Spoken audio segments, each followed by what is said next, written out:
Bonjour, vous êtes sur adnews.info et c'est parti pour votre revue de presse. Maître Abdoulaye Wade a répondu par la négative à l'invitation de Macky Sall pour prendre part au sommet de la francophonie. Dans une lettre adressée au chef de l'État et lue par son directeur de cabinet Amadou Tidiane Wane, mercredi en conférence de presse, Maître Abdoulaye Wade répondant à son successeur écrit: Comment voulez-vous que je sois à vos côtés au moment où mon fils Karim Wade, ses amis, des frères et sœurs de parti bouclent leurs 2 années d'emprisonnement, surtout que vous avez dit à plusieurs de vos interlocuteurs que vous n'avez aucune preuve contre lui. Maître Wade soutient encore: comment réunir des chefs d'État qui se réclament de la démocratie et du respect des droits de l'homme dans un pays où on met un adversaire en prison simplement pour l'empêcher de se présenter en concurrent à la prochaine élection présidentielle. Pour Sud Quotidien, Wade dit non à Macky Sall et évoque un manque de grandeur.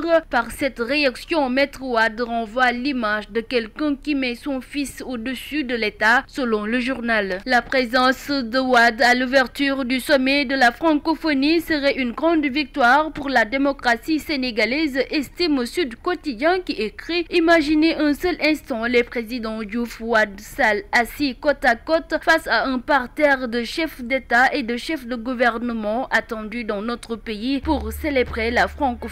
Le Populaire de son côté parle de la réponse explosive de Wade à Macky Sall en commentant la même lettre. En matière de reddition des comptes, enquête s'intéresse au non-lieu dont ont bénéficié l'ancienne ministre Awa Ndiaye, l'ancien directeur général de la LONASE Bayla Wane, entre autres. Le journal titre ces non-lieux qui intriguent et donnent la parole aux professionnels du droit afin qu'ils se prononcent sur les décisions taxées de politique. S'intéressant aussi aux non-lieux pour d'anciens libéraux, le quotidien estime que c'est une prime d'impunité à la transhumance. Dans le domaine de la justice toujours, l'Observateur revient sur le limogeage du procureur spécial près la Cour de répression de l'enrichissement illicite. Alioune Ndao rétrogradé, titre l'Observateur qui ajoute: l'ancien patron du parquet spécial est devenu avocat général à la Cour d'appel de Dakar. Le journal LAS rapporte aussi que M. Ndao retourne à la cour d'appel et parle d'une descente aux enfers de l'ex-procureur spécial. Dans le domaine des travaux d'infrastructure, le quotidien signale que le Millennium Challenge Account est en panne